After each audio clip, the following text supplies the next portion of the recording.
Hello, my name's Matthew. You've reached MacNTalk.com. Thank you for joining us.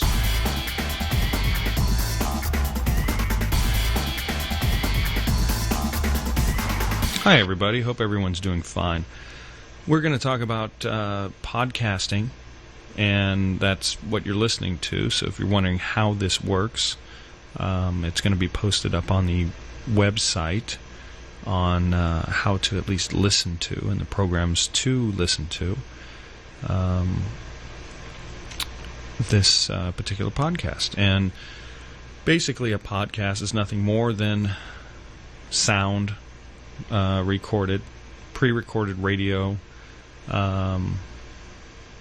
basically that nature. It's very easy to do. It can be done with virtually no equipment except for laptop and GarageBand. And of course having a web server or somebody to host your website, and then to submit your RSS feed or podcast to iTunes so that people can find it. It's like a repository of podcasts.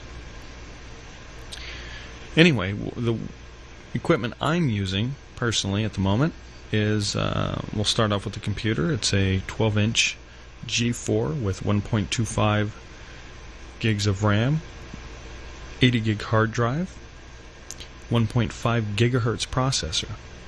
And so far we have put this laptop through the tests, and surprisingly has not even glitched once. It's handled everything. I also do another podcast called itsthebeertalking.com. Totally different format than this. We talk tech, that we talk politics, or it's a totally different show. And we also taste beer. And which means we may taste beer on this show, but not in the same manner of that show. So anyway, to the laptop, I have a USB cable going to a mobile pre USB, which is basically a breakout box that the inputs go into. It's made by M Audio, and I found it to actually work very well. From that, I run into a compressor. It's an S200. And most people aren't going to have this equipment. I used to record music, my own music, and I play the guitar, the bass, I sing. Although don't sing very well, I used to do recording, and that's actually how I got into the Mac. I tried for years to do it on a PC. But anyway, that'll be a story for later. So that goes into the S200, which is a multi-effects processor made by Digitech. From that goes into a mixer, and the mixer then hosts basically my microphone is plugged into that.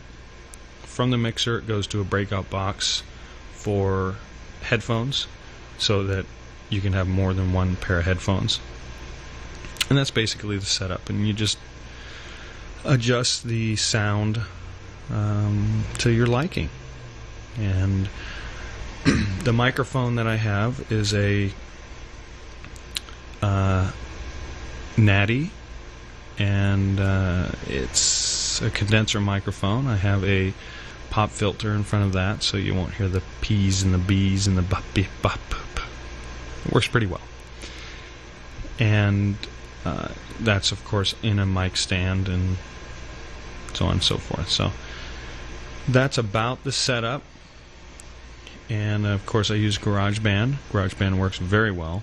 I'm very pleased with the new version of it.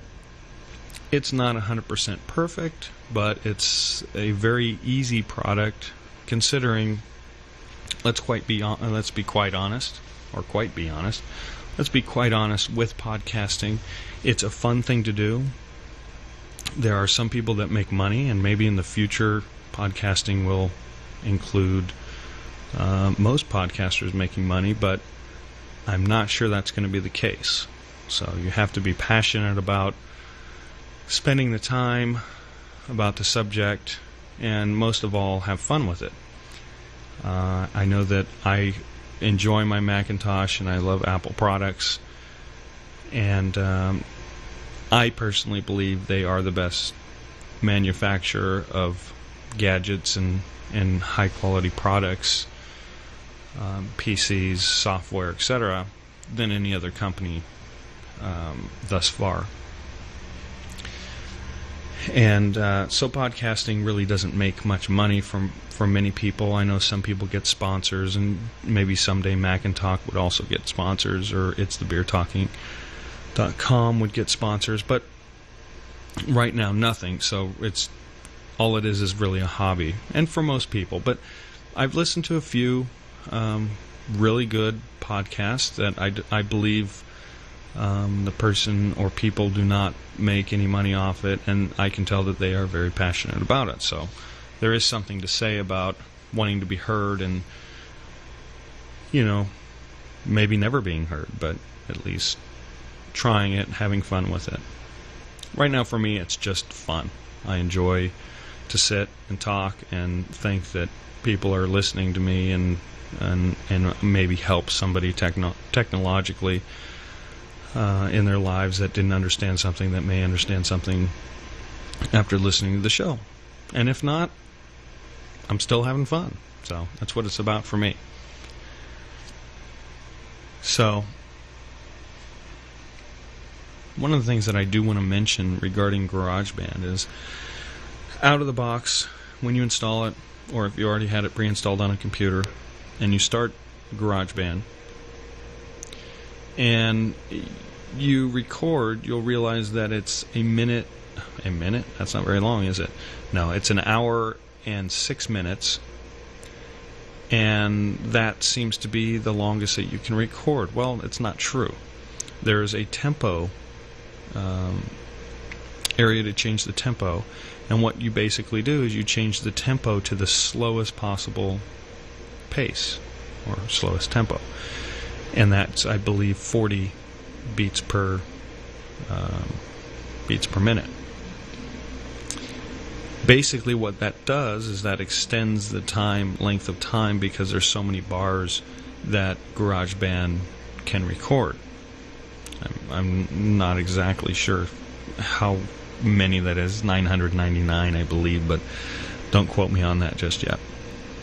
And so by changing it to 40 beats a minute, it extends the recording time from 1 hour and 6 minutes to 3 hours and I believe 19 minutes was the longest. So that's quite a long time. I'm sure in future versions you'll see that demand will go up, because I believe a lot of people will record a long period of time and want to edit it and just let it run. And with large hard drive sizes and computers being more powerful and being able to process and crunch more with the memory sizes and so on and so forth, that 3 hours of audio really is not going to be that much in 6 months or a year. And so that's a little trick that when I started podcasting, which is not that long ago, I researched, because of course we were in the middle of creating a podcast for itsthebeertalking.com, and it crapped out on us. It stopped, and it looked like, well, we can't do any more. So we researched it, and quickly there's postings out there that state the same thing. So spreading that around, I think, is good to let people know, because it can be a frustration for a newcomer to get in and say, well, it's not long enough, I'll have to piece it together, and that'll be as long as I can do it. But it's good if you can do that, but basically you don't have to. 3 hours 19 minutes is what we got out of it.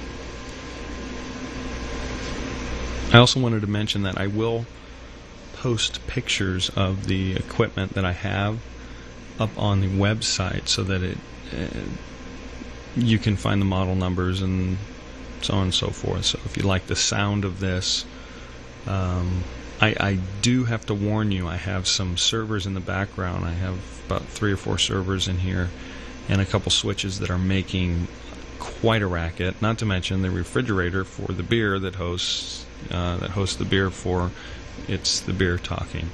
So it's pretty loud in here.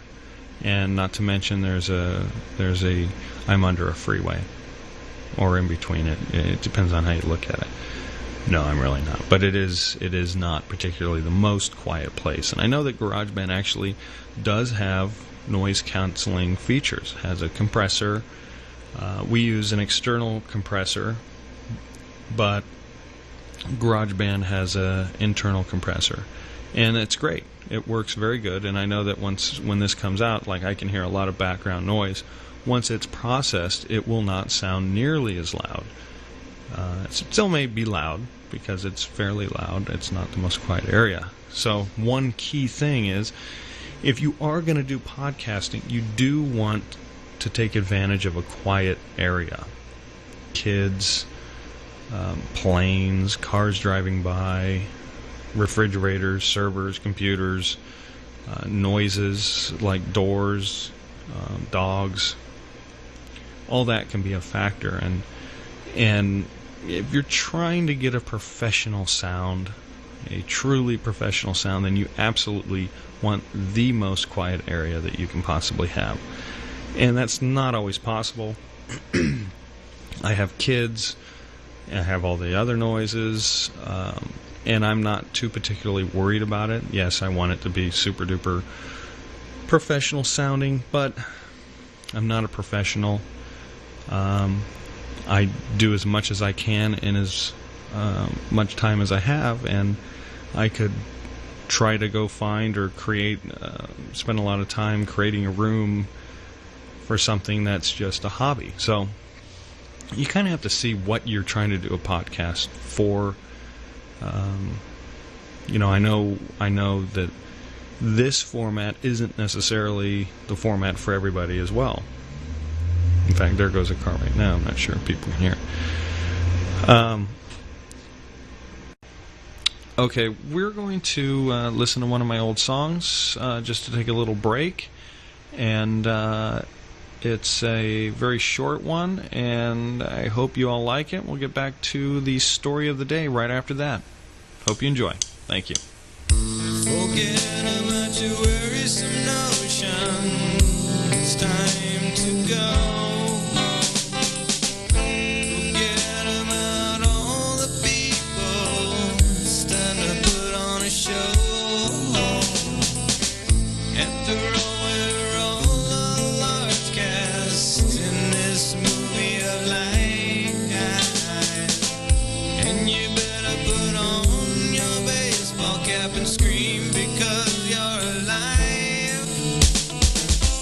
No more to do here, it's all the same. Here, time for something different, you know. It's all the same. Here, it's driving me insane. Here, I think it's time to go. What's behind the door, I don't know.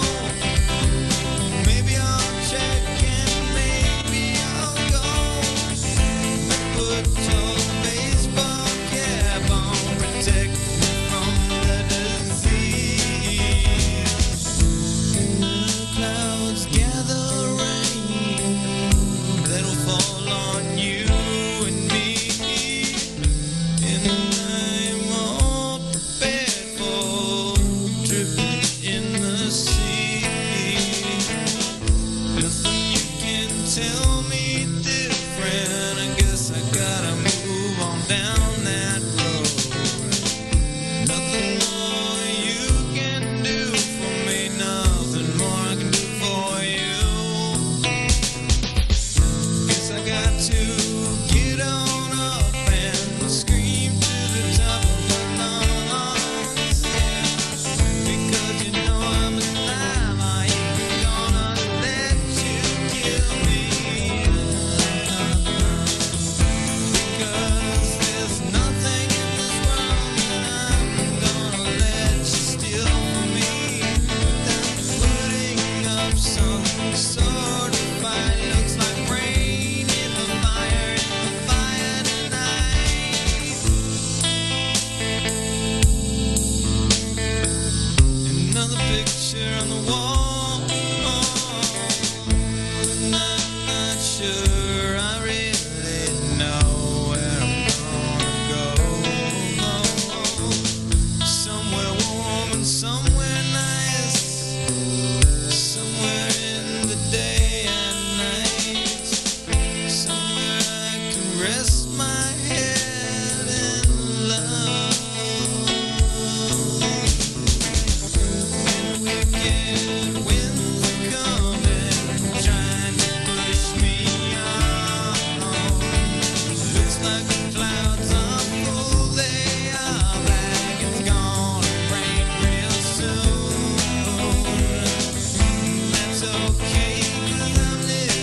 Okay, now for the story of the day.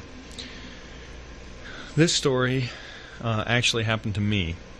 I actually work on a primarily Microsoft network with various flavors of Microsoft operating systems and server software, along with various switches and routers and so on and so forth. Basically a network engineer. And I am primarily a Mac user when I come home, and there are several reasons because of that. About going on 7 years, I actually got into Macintosh. I take that back. It is about 6 years.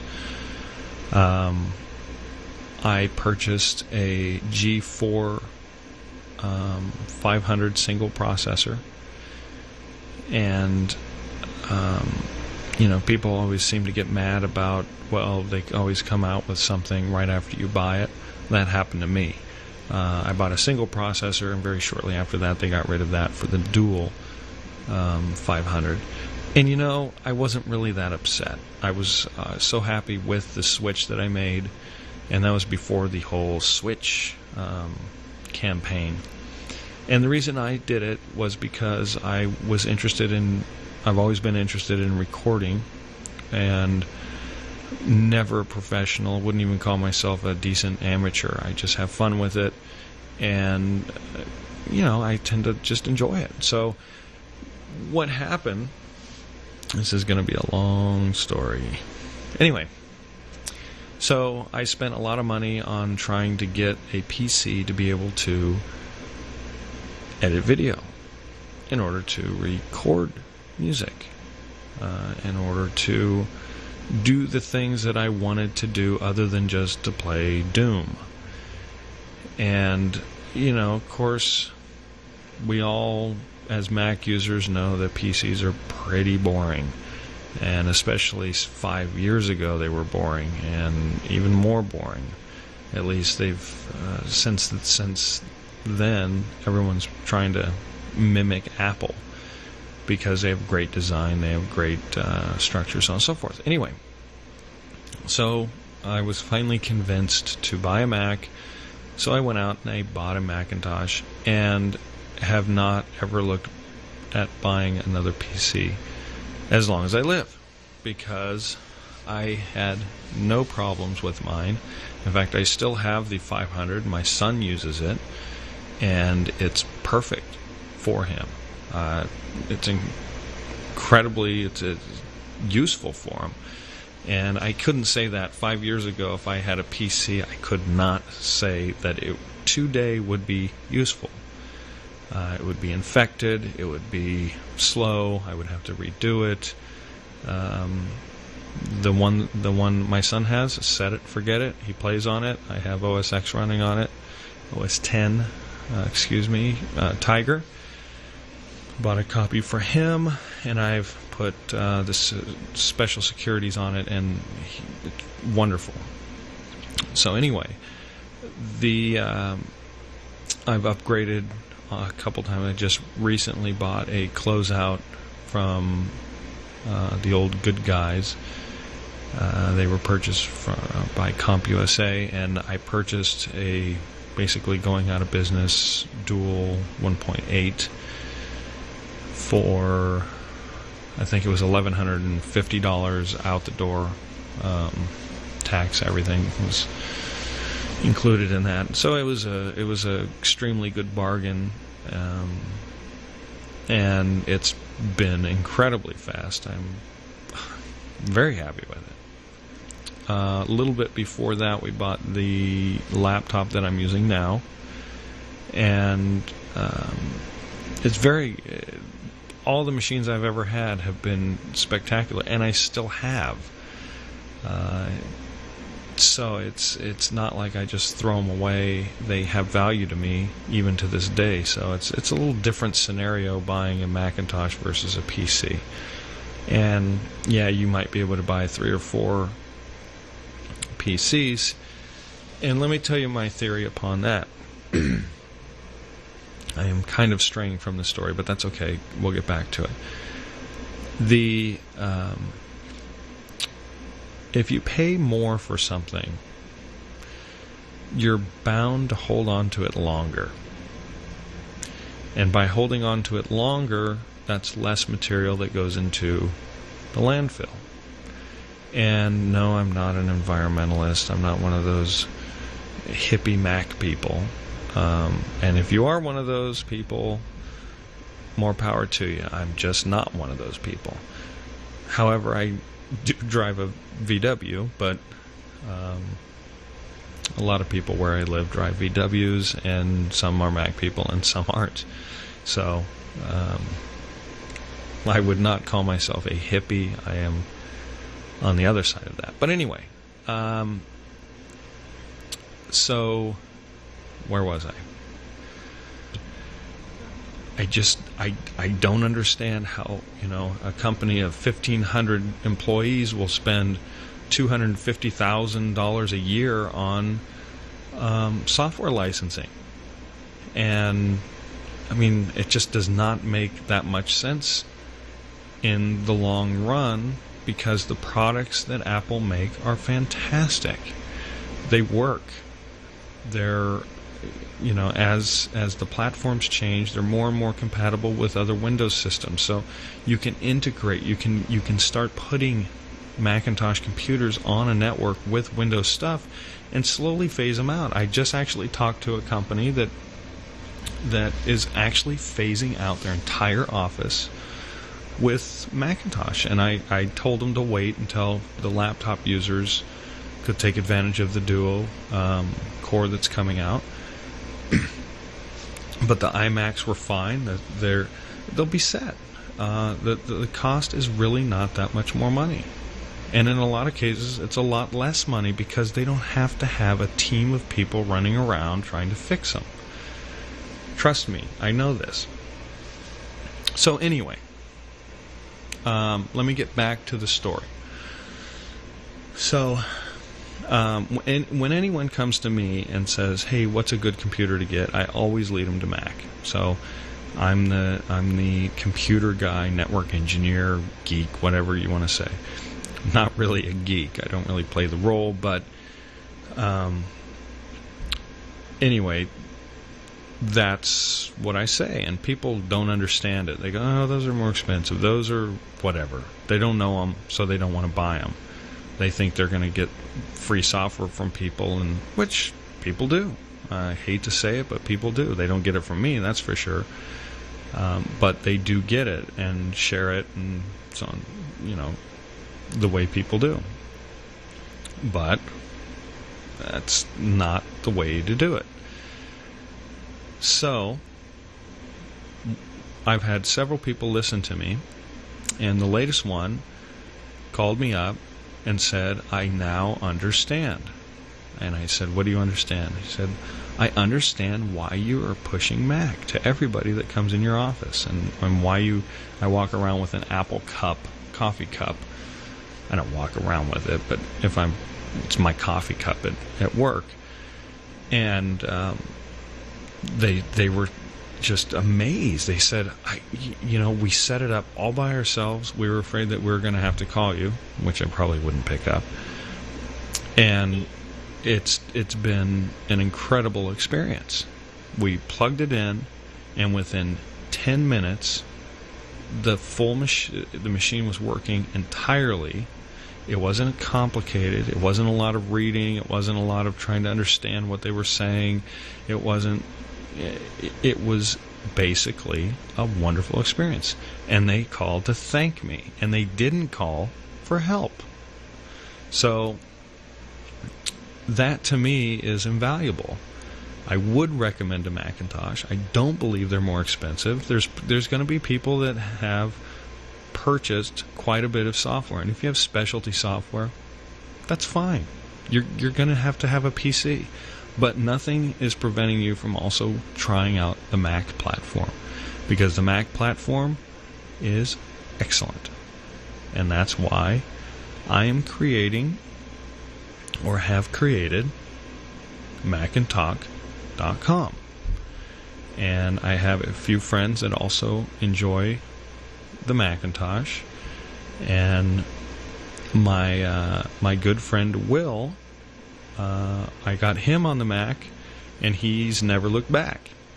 So he is going to be a key part of this program, and I'm actually looking forward to getting him in here. He's been working really hard and been frustrated at work, like we all get, and sometimes it's just fun. Maybe we'll sit around, drink some beer, and we'll come up with some great topics. We'll listen to the users, and we'll answer emails as we can, and we'll just discuss Apple. And this show is not going to be all Mac. It's going to be mostly Mac and products that somehow relate to Mac, but it won't all be Mac. I'm sure we'll get some other questions. I am not an expert at video editing or audio or any of that. I'm a hobbyist that I enjoy doing it when I can. I have a family and 2 young children that are needing a lot of my attention, so I don't have a lot of time to mess with the projects that I really want to work on often.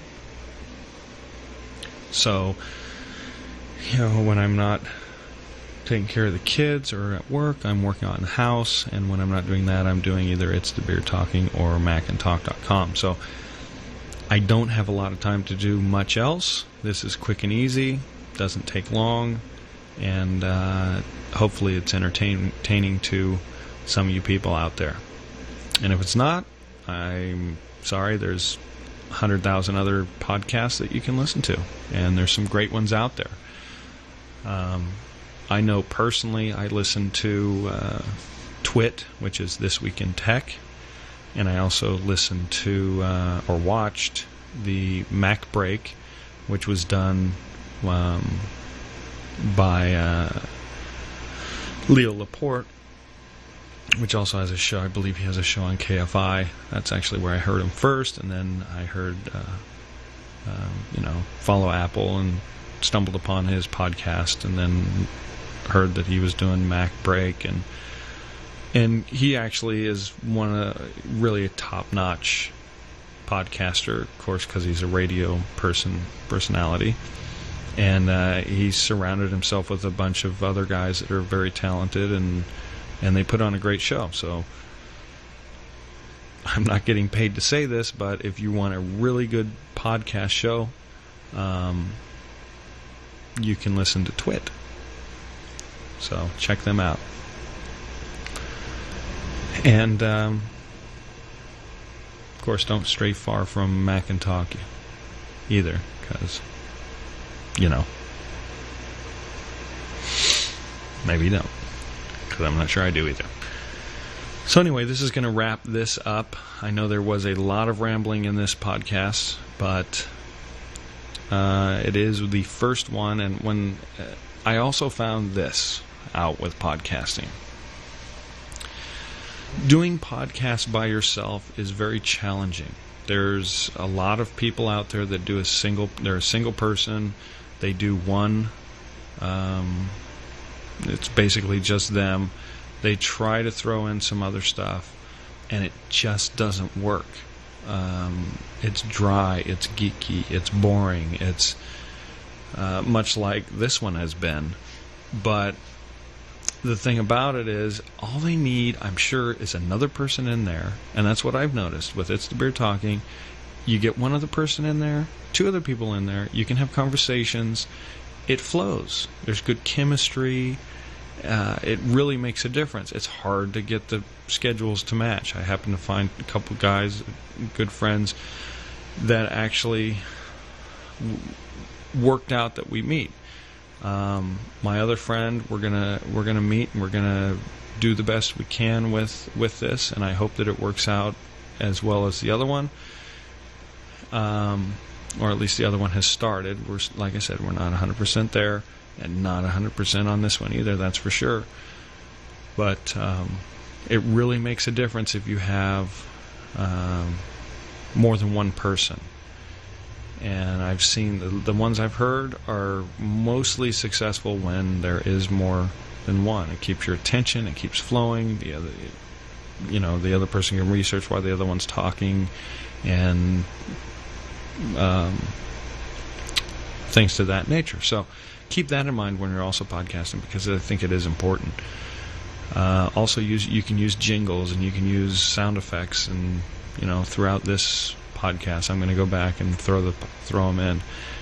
And you can also do it while you're doing it. You can plan it well in advance, and it's not that hard to do. It just takes some time. So some people are better planners than others, and it takes more effort to do. And I'm not the best planner. I would rather just wing it and ad-lib it versus planning it. But it doesn't always come out good. Sometimes you nail it, sometimes you don't. And a lot of my recording is like that. Music recording is the same way. I'm mostly putting down ideas because I feel the moment, and I feel, sometimes I nail it, sometimes I don't. And the quality isn't always great. But I'm here for fun and hopefully a little bit of education and entertainment. So join me next time. This is Matthew, and you are listening to MacNTalk